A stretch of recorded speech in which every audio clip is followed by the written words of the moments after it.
Pour cette tenue, je ne sais pas du tout ce que ça donne. J'ai voulu faire un espèce de look Dark Academia un peu. Hello, c'est Estelle. Aujourd'hui, je vous retrouve pour une vidéo lecture.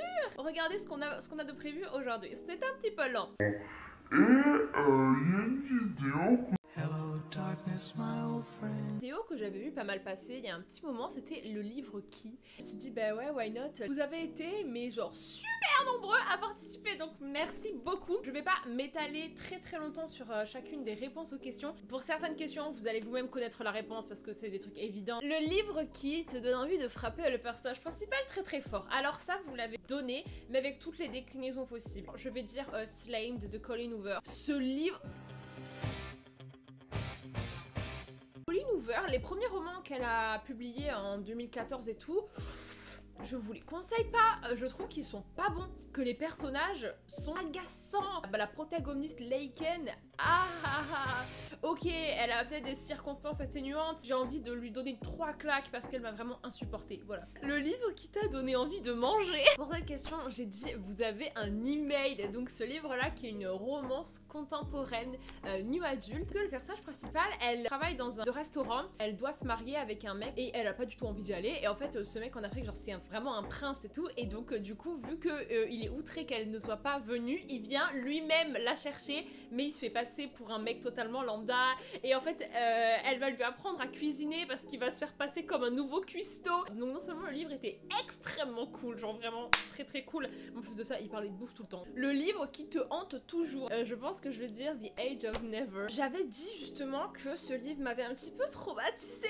J'avais 13 ans et demi même, en me baladant dans les allées, je suis tombée là-dessus dans le rayon jeunesse, et genre le résumé était totalement normal, enfin rien ne me laissait penser que ce livre était une putain de romance new adulte, et du coup à 13 ans j'étais...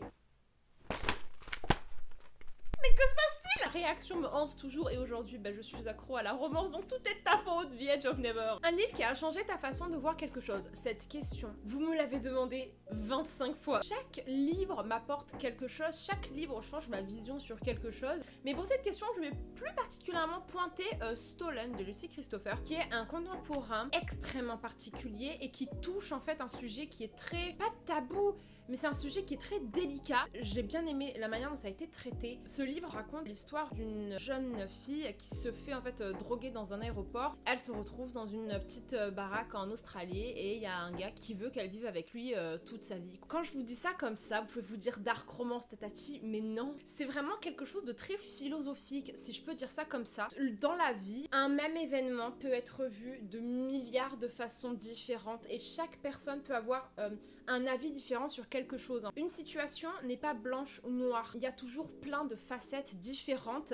Même si tu essayes d'expliquer à la personne qui est à l'opposé de toi ce que toi tu vois de la situation, elle ne pourra jamais comprendre et elle ne pourra jamais accepter ce point de vue parce que c'est pas dans sa vision des choses, quoi. En fait, on est un petit peu chacun programmé pour comprendre quelque chose d'une certaine façon dans le monde de la personne. Et c'est horrible ce qui s'est passé, tandis que dans ton monde à toi, c'était le meilleur truc de ta vie, quoi. Nous avons le livre qui t'a le plus fait pleurer. Alors je vais vous faire un top 5. Je pleure jamais dans le livre, sauf si on aborde 3 trucs. Et à ce moment-là, je pleure tout le livre. Premièrement, I'll Give You the Sun, vous avez vu le vlog la semaine dernière, je pense que j'ai pas besoin de plus à expliquer. Aristote et Dante découvrent les secrets de l'univers, j'ai aussi beaucoup pleuré dans ce livre-là. Stolen de Lucy Christopher, dont je viens de vous parler, j'ai beaucoup pleuré. La vie rêvée des chaussettes orphelines de Marie Vareille. Je crois que vous avez vu des petits clips aussi de moi qui pète un câble. Le syndrome des spaghettis de Marie Vareille, j'ai aussi beaucoup pleuré pendant ce livre. Le livre qui t'a donné une nouvelle passion improbable. Alors j'aime beaucoup cette question parce que je suis quelqu'un qui a beaucoup de passions qui naissent comme ça. Et je vais vous parler de la saga Lux de Jennifer Larmette. Vous connaissez la saga Lux? C'est une saga de young adulte, paranormal, avec des romances, des créatures, des aliens. C'est un petit peu de la science-fiction. On parle beaucoup de pierres et des pouvoirs des pierres. Comment vous dire que là je les ai plus, c'est dommage, mais j'avais un bracelet en onyx, un collier en obsidienne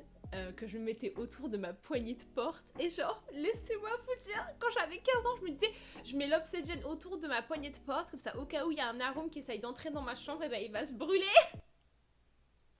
Elle me manque cette Estelle là. Mon porte-clés de mes clés de voiture était de l'opale. Et là je les ai quasiment tous cassés, donc je suis très triste. Un livre que tu as eu envie de jeter à travers la pièce, ça je vais dire à tous les cœurs que j'ai brisés. Une romance contemporaine new adulte publiée par Hugo Roman qui est sortie il y a 1 mois et demi, 2 mois. Et moi du coup je me suis dit mais let's go, allons le lire, et en fait il m'a pas trop plu. J'ai fait un update lecture il y a 2 semaines où il y a la dame méchante qui est venue en parler.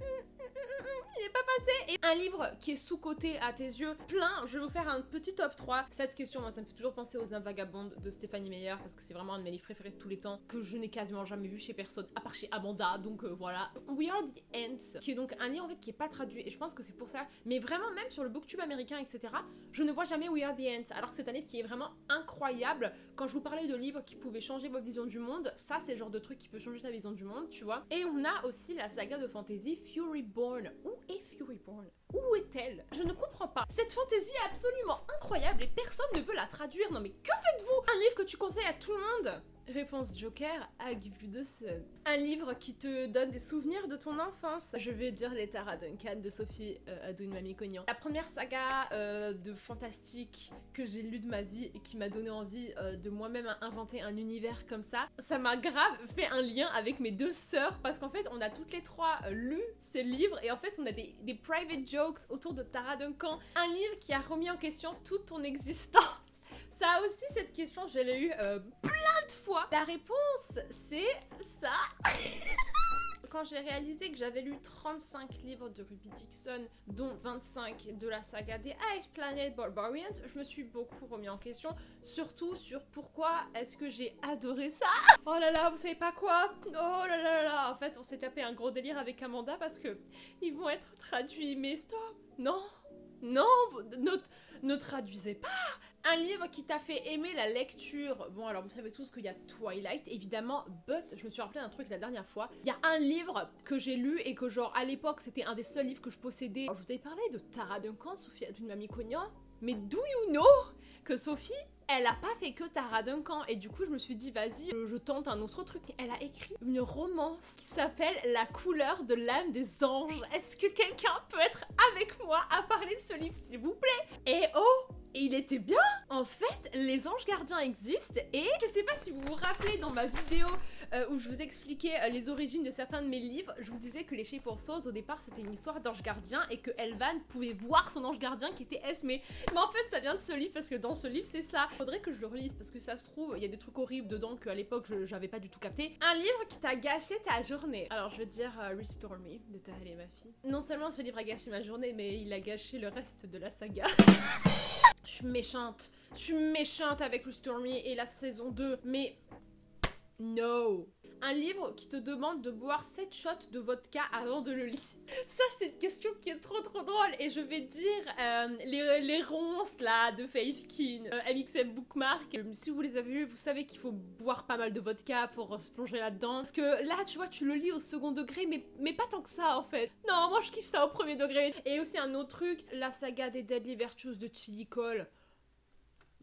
Je croyais que la dark romance c'était hardcore, mais là c'est pas de la dark romance, c'est encore plus hard que ça. Faut boire un peu de vodka avant de se lancer dans ces livres parce que sinon tu lis pas quoi. Un livre qui te donne des bons souvenirs. Alors je vais vous parler de la saga Renaissance de Cassandra Clare, donc Lady Midnight. Cette trilogie là j'ai lu l'année dernière, enfin non il y a 2 ans. Pendant le premier confinement, qui a été une période que j'ai personnellement adorée et qui a été génialissime pour moi. J'ai eu vraiment une pause de 3 mois où j'ai pu complètement me consacrer à mes passions, à la lecture, à l'écriture, à YouTube.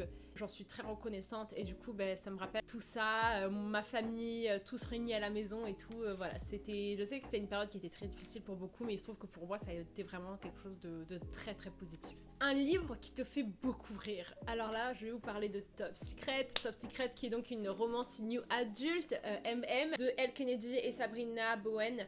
J'ai tellement ri dans ce livre, mais la première partie, mais t'es plié à chaque page et ça fait vraiment du bien et c'est un livre qui est porteur de bonne humeur. Un livre qui a changé ta vision de l'amour. Tourner la question un petit peu différemment. Dans la romance, j'aime énormément quand il y a beaucoup de communication, quand il y a vraiment des grosses déclarations. Moi j'aime bien quand les personnages ils s'avouent des trucs, ils sont vulnérables l'un avec l'autre, qui se disent les choses, qui se disent genre je t'aime et tout. But Captive Prince est arrivé.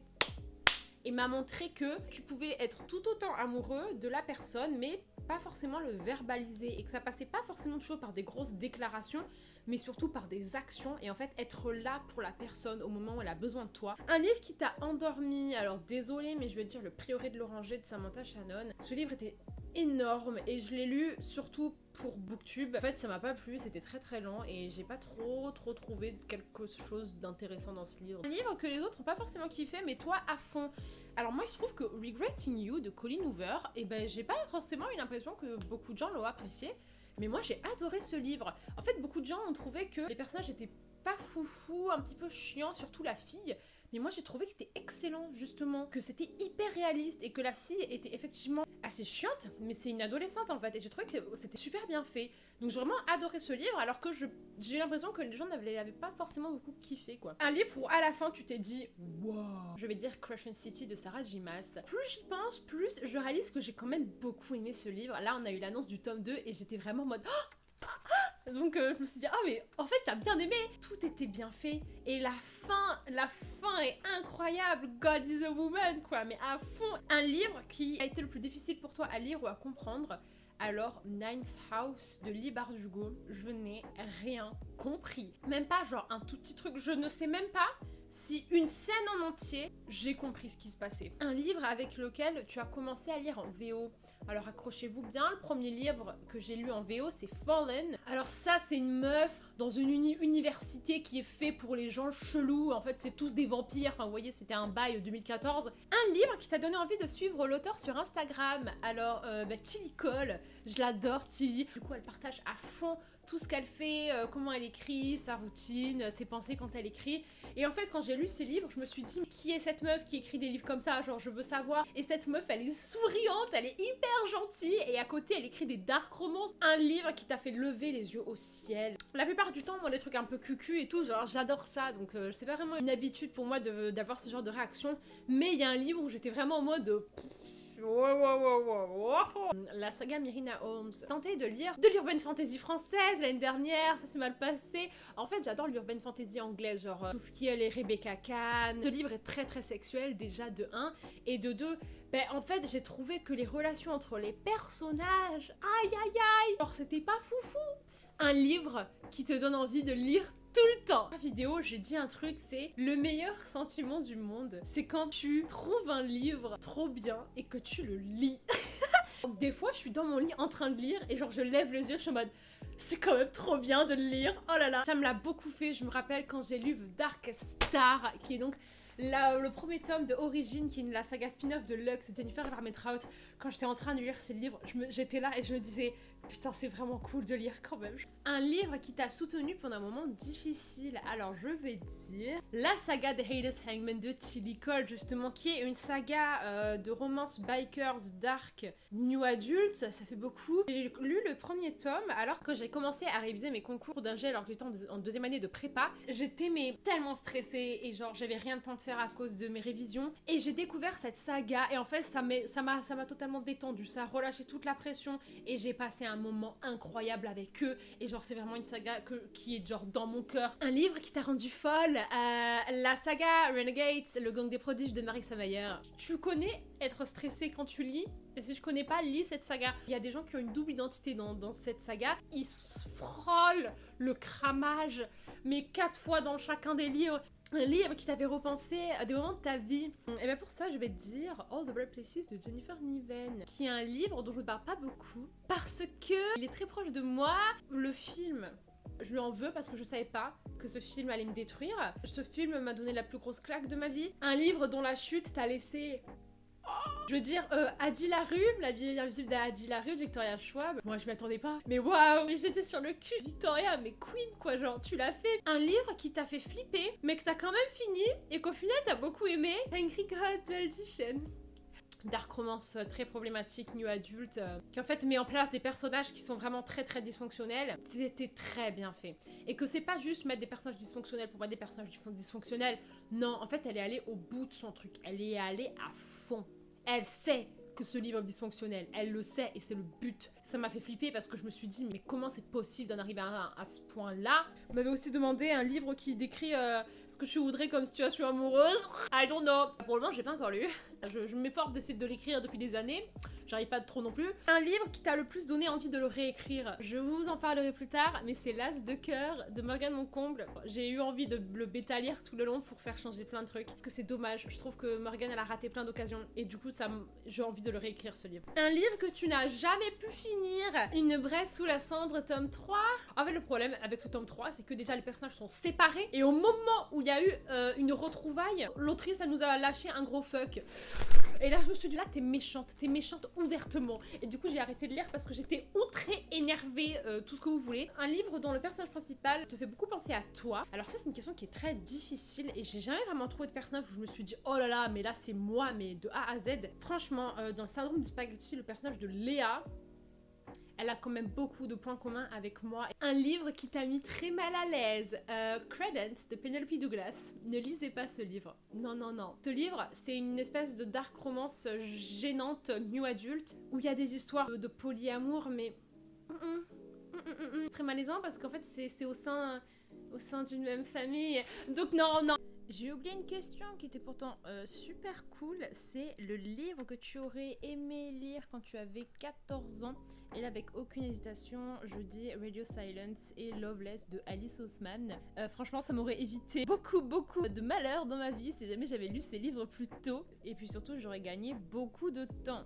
Ok les amis, c'est fini pour cette vidéo. J'espère qu'elle vous aura plu.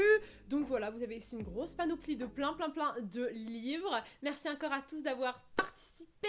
Je vous fais des gros bisous. Je vous dis à la prochaine vidéo. Bye bye.